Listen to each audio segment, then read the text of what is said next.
Hey, welcome to the process. My name is Dr. John Bush. This is a continuation of my pre-season 2024 research here, introducing a concept that I'm not going to define too well because still beta testing, but it's called the Bush figure, a dentist's partner in crime at Science of Fantasy Football anointed it so we'll go with it. Consistency versus scoring on a weekly scale. It's another way to view past performances, right? Again, we're all circling back to value. This is a way to try to remove that emotional context from fantasy football, right? We all have favorite teams, players, what happened last week, what happened last year, we did this, that all blends together and actually doesn't make us any better. It gets in the way of our decision making here. Making decisions under uncertainty is the hardest thing to do in fantasy football. I've done plenty of lessons on that. The few of you are the listening. Thanks, by the way. Check out Science Fantasy Football. But this is a way that I tried for the 2023 season, and it's beta testing because I will be digging back. I don't know when. I got so much to do, so little time to do it in. Back to 2013. So my raw data weekly wise, I'll have that and move that forward. So just to the future, I'll be able to predict how things like rookies show up, what's their lifespan, what is their consistency, what is their variation season to season, positional variation, team variation. All that is critical to fine tuning our guess, because, it comes down to guess on what the next season will bring. This is an AI created image here. I have no clue when I put in the keywords and I get this kind of stuff here. So, hey, I'm going to go with it. But it's very interesting. I think this dude's, is he carrying two footballs here? That's pretty good. Okay. Bush figure.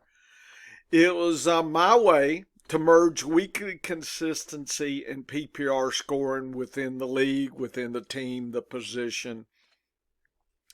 I'm going to use this figure as a test to assign weekly performances for teams, positions, players. Each year, I have 2023 done. Needless to say, we got 10 years of work left. Feels like it, 10 years of data to go in. So what does it look like for 2023? Here is the team, the quarterback position, running back, tight end, wide receiver, and the overall kind of a average of that team here. And I sorted from the overall high to low. So by this metric, San Francisco was the best overall team. Detroit right there.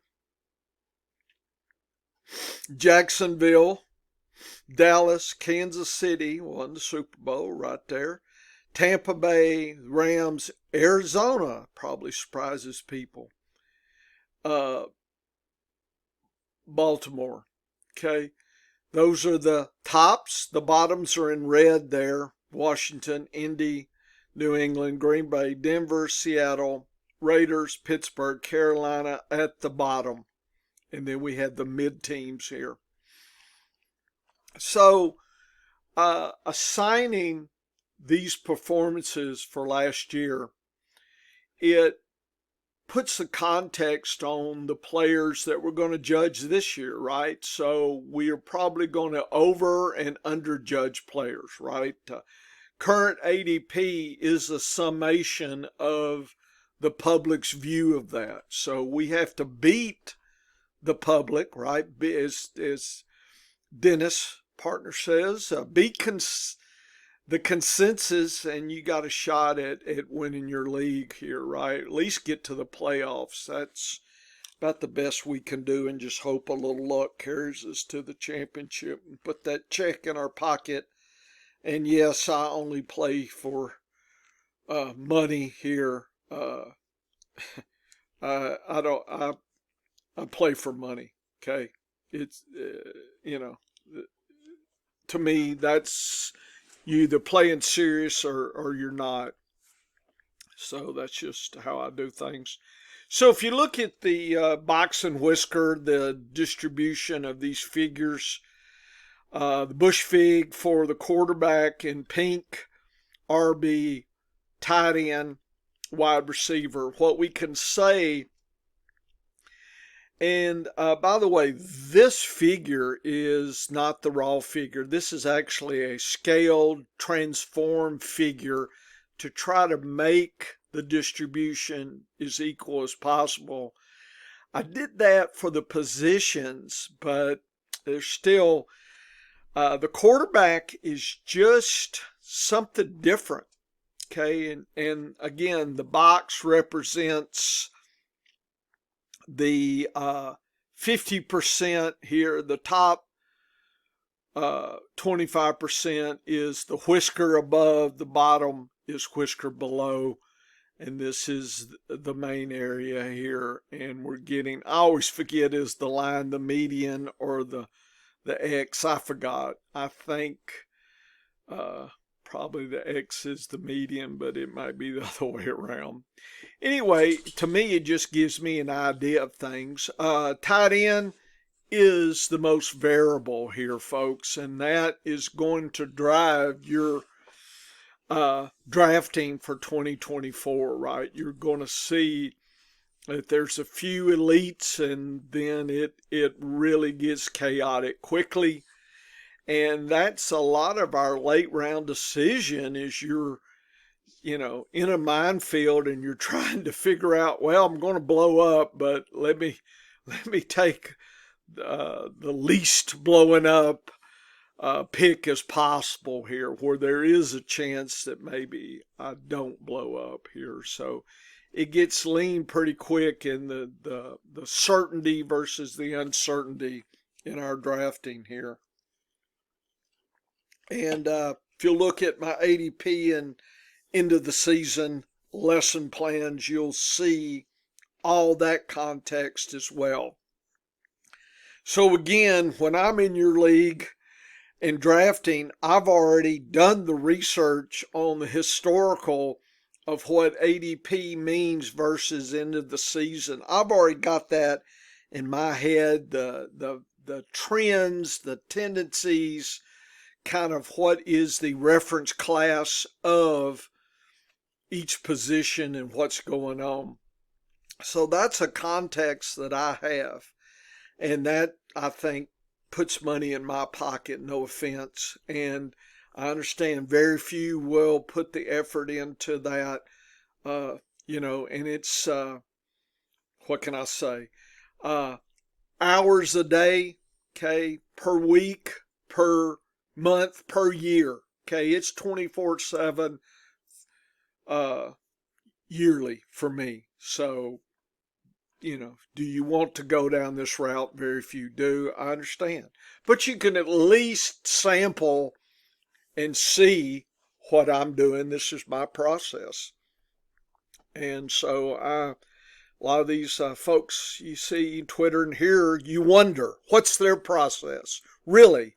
Day in and day out, hour by hour. There's a lot of claims for things, but here's my results, at least what I'm showing you.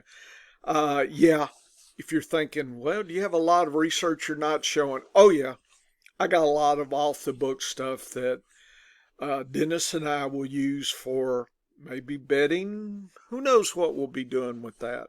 But, you know, I suspect if people are serious, they've got their off the books stuff as well. They should. Okay, if you're serious about this, you're saying, wow, I must not be serious. Okay, well, have fun.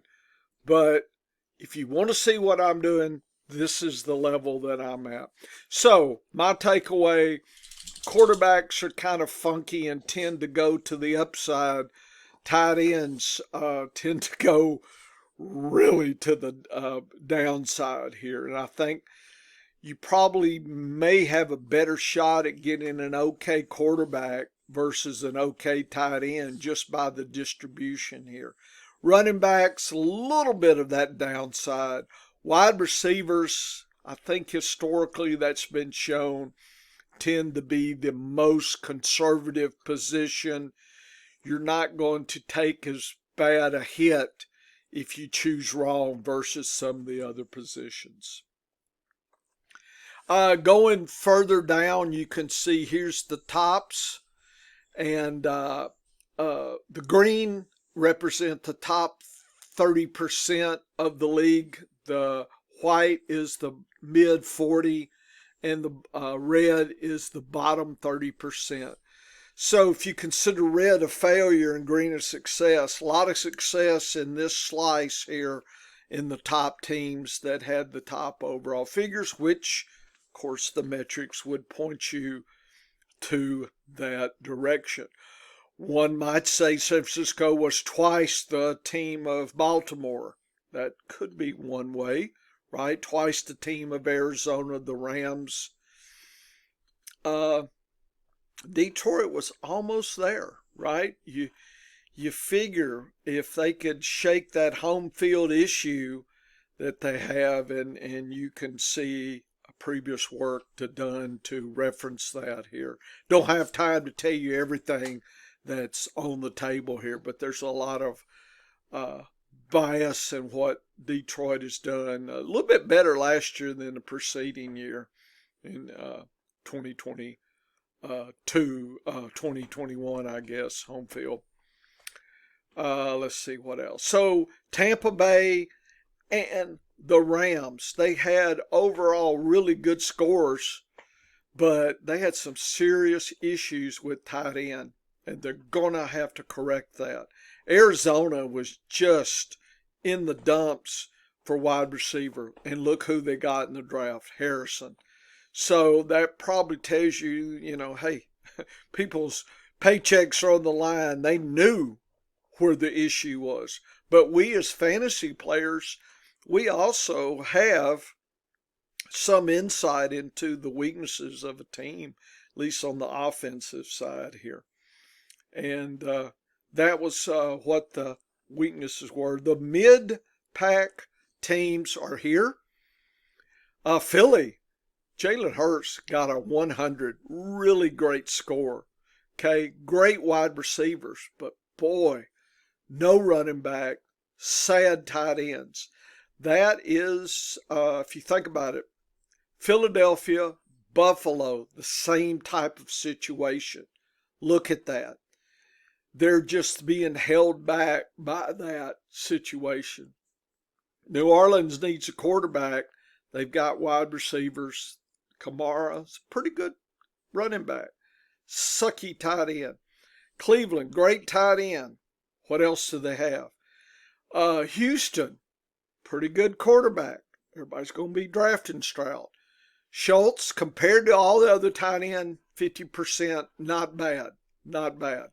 But the running backs and the wide receivers, just as a group, there's probably too many of them.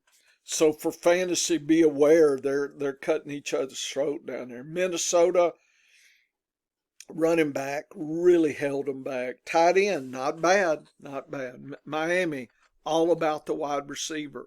Chicago, all about the tight end. Tennessee, all about the running back. The Giants kind of were middling on everything. So just a few drafts and some teams, and they could move up a little bit. I don't think they'll move them the top rank, but they should improve.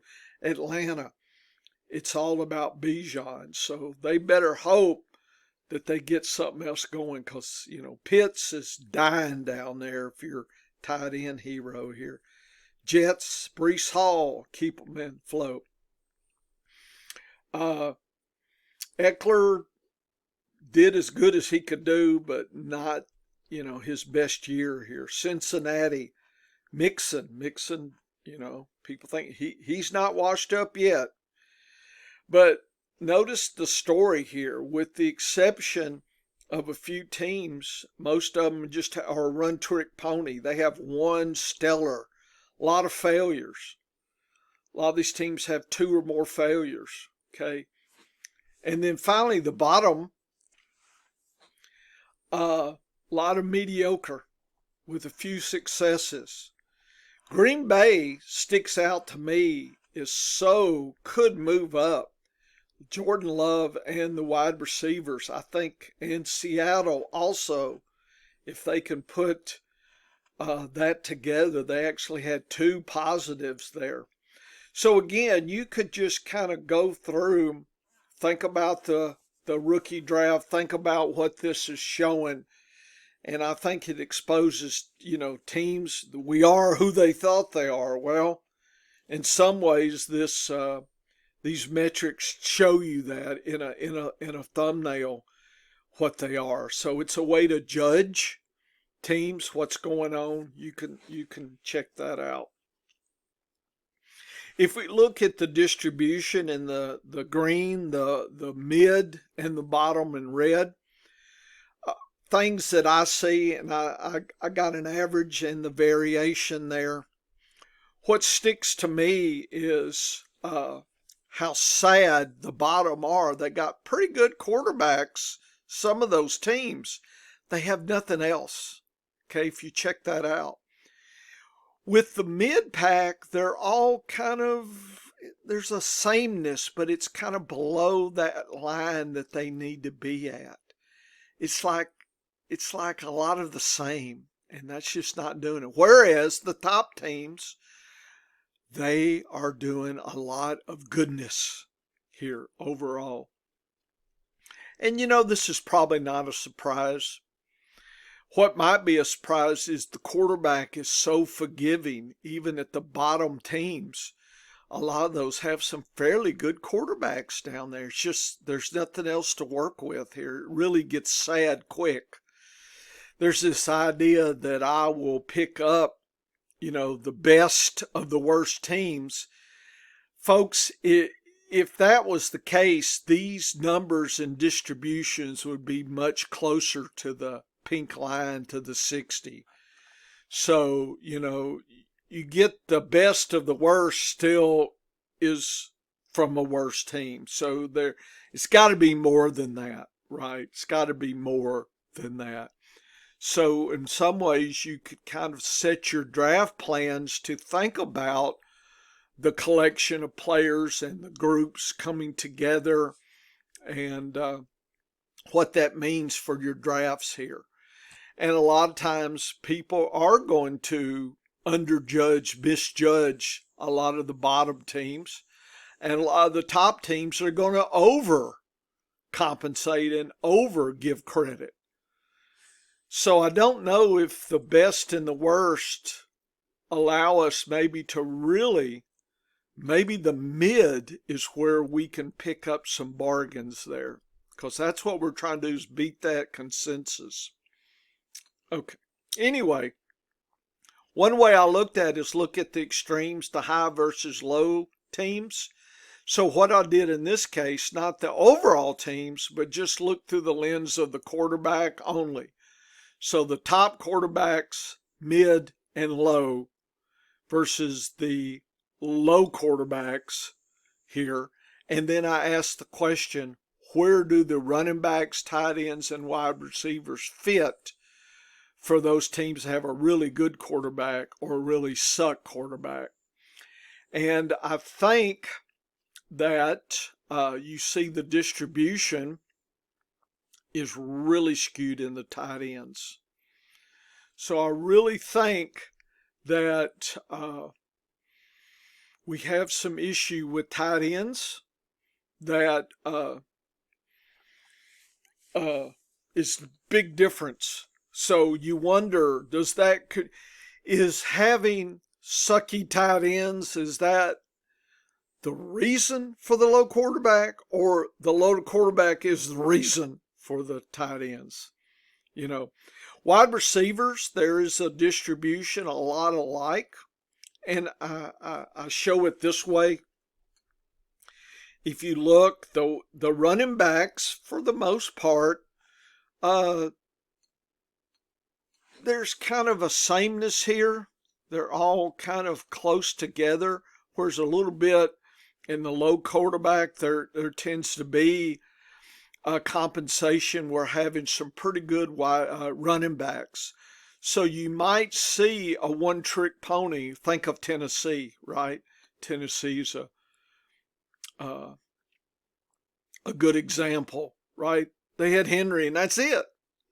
So I think this data here is trying to tell us that lesson, that in these sucky quarterback teams, there's probably something good, and it's probably the running back, because the tight end and the wide receivers are depending on the passing. So that probably tells you a little bit. As far as the failure rates, if you look at the red, that's going to be the failures here. There is kind of a little higher failure with the tight ends, even in the high, but it is extreme in the low quarterback. And again, what is the cause of this? You don't see a lot of mid-level tight ends, the squeak by tight ends, whereas in the better teams you do. Wide receivers, you pretty much see the mid guys are dominant in both situations. Okay, so what is shown, if you've got a sucky quarterback, you need to be very cautious of the tight end. Okay, the idea that, well, it's a tight end, but I think there's some association with a quarterback. So I think you should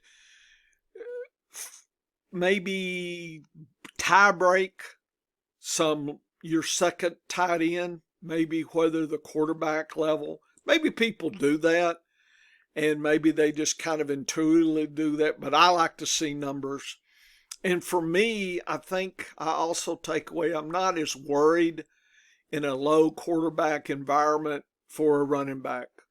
Okay, that may even allow the running backs to get a lot more opportunities in those environments. I don't know, just saying, something to think about there. Here are the actual numbers for the top. I just grabbed the top quarterbacks, wide receivers, tight ends, and running backs, whatnot. So you can look, Hurst is the best quarterback last year by this metric. Allen right there, I would say that's tier 1. Jordan Love is going to be underdrafted. Dak Prescott, maybe. Brock Purdy. Sam Howell doesn't even a starting quarterback. If I was in a super flex, he'd probably be my second or third quarterback stashed. Lamar Jackson's probably going to be overdrafted. Goff will be overdrafted. Lawrence, I don't know. I'd have to look. Mahomes probably is overdrafted. So you start then looking at these figures, and again, I don't have enough data to say, oh yeah, ADP, where they fall this year, what is the result? I don't have that data yet, folks. That's why this is just beta testing. So I wouldn't live or die by that. Just wanted to let you know. CMC, look at that, 100. Next is Rashad White at 83. Folks, that is he would be tier 1. White would be tier 3. There is no tier 2 by this metric. Etienne, Hall, probably tier 4. Robinson, Williams, Henry, 5. Mixon, Pollard, Gibbs, Kamara, 6. Connor, Pacheco, Mostert, Barkley, 7. Cook, Taylor, Eckler, 8 Swift, 8. So you could do a tier system in your drafting. Tight end, Laporta. He's the best of the best by this metric. Kittle is going to be underdrafted. I think there's a bargain there. McBride, Njoku, Ingram, and Kelsey, and Hockenson, all right there. People going to worry about that injury. Hockenson may be a high-level tight end too if he could come back from injury. Okay. Andrews may be overdrafted.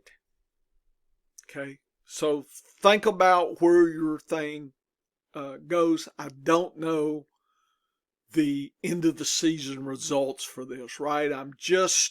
This is just 2023, but you got to start somewhere. Wide receiver, CeeDee Lamb will be the number 1. I'm sure he is. Brown, Hill, Pittman might give you some value. Diggs might give you value. Allen maybe. So I'm looking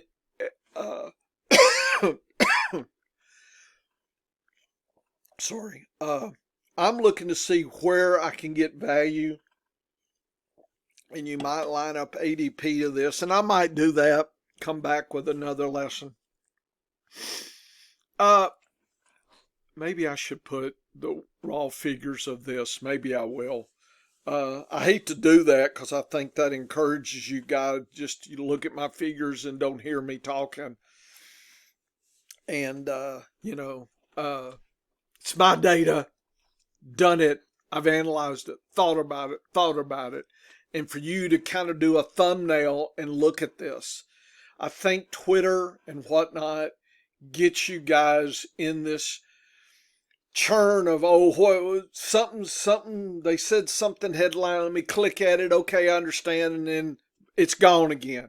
It's there for a second, and then it's, come August, you don't remember it. You cannot do that way for this information because you will be very biased. Basically, whatever the last thing you saw will be what you remember, or the most sensational thing, you'll overvalue that. When you do the data, you dig into it day in day, you come back to it. This is not the first time I've seen this data, folks. I made the data. I thought about the data. The reason I'm actually making this is this makes me stop and look at it a little different. When you're teaching something, you present it differently than you're scanning. We're lazy. Our system 1 wants to be lazy versus our deep Spock brain logical system 2. It takes a lot to get to that level. If you don't know what that is, go see my lessons on fantasy football and thinking about thinking and a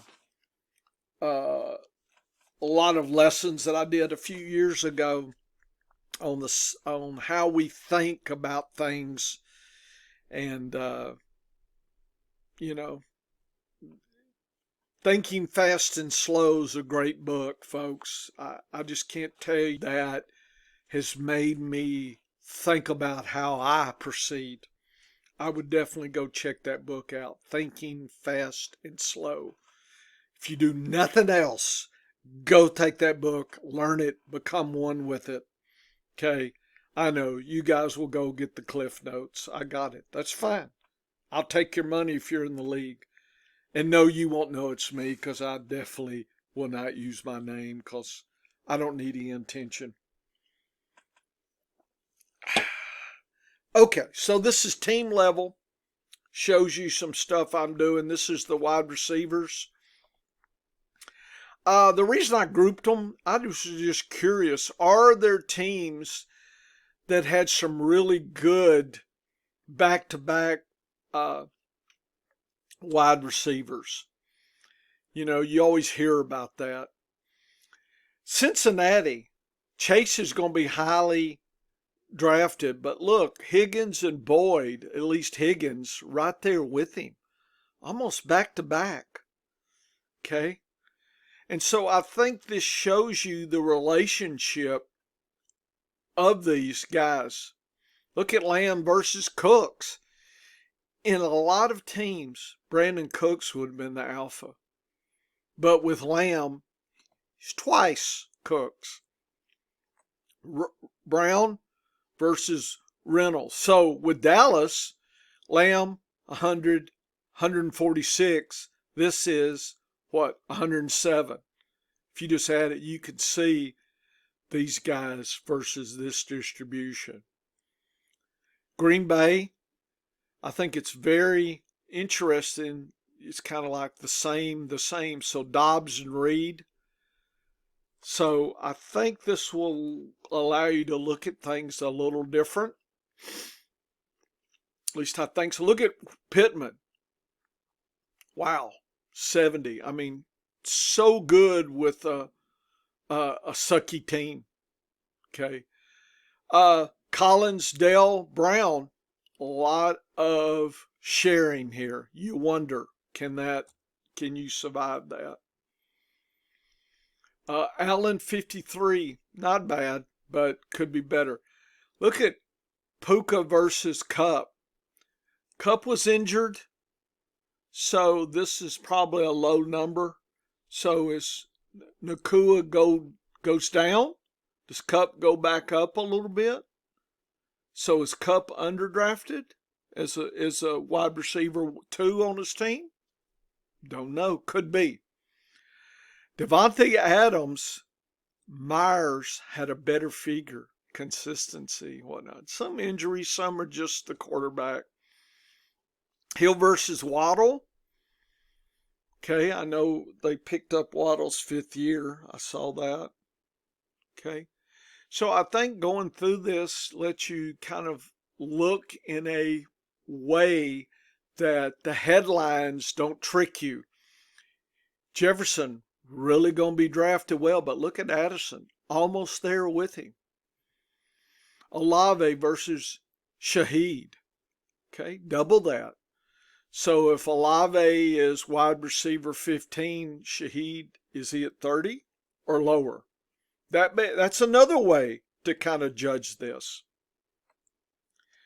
So maybe I'll do this. So this is allowing folks to look at things in a emotionally neutral way, maybe walking away from the headlines and the halo effect you have from watching things. It's a way to do it. Maybe make you a little bit more cautious about things. If it does, then that, I think, is good news. Okay, this is just a quick introduction. I haven't defined how I got my Bush figure. Okay, it's secret stuff. Sorry, you don't get to know the formula of Coca-Cola. I will just say that it's consistency and a weekly score infusion. And it's probably on the high side, and I probably overplay success and underplay failure at a weekly level. Just be aware of that. So everything, every metric, every rating, every opinion, there's always a balance to it, right? And you should always consider that. Okay. Hope you enjoyed my quick introduction. Maybe I will make these available at Science Fantasy Football. I'll make the movie available, of course, but maybe I'll get the hard-wired Bush figures here. See what you think. Hope you enjoyed it. Come back. You're way behind. I know it's here it is, May. Folks, it's time.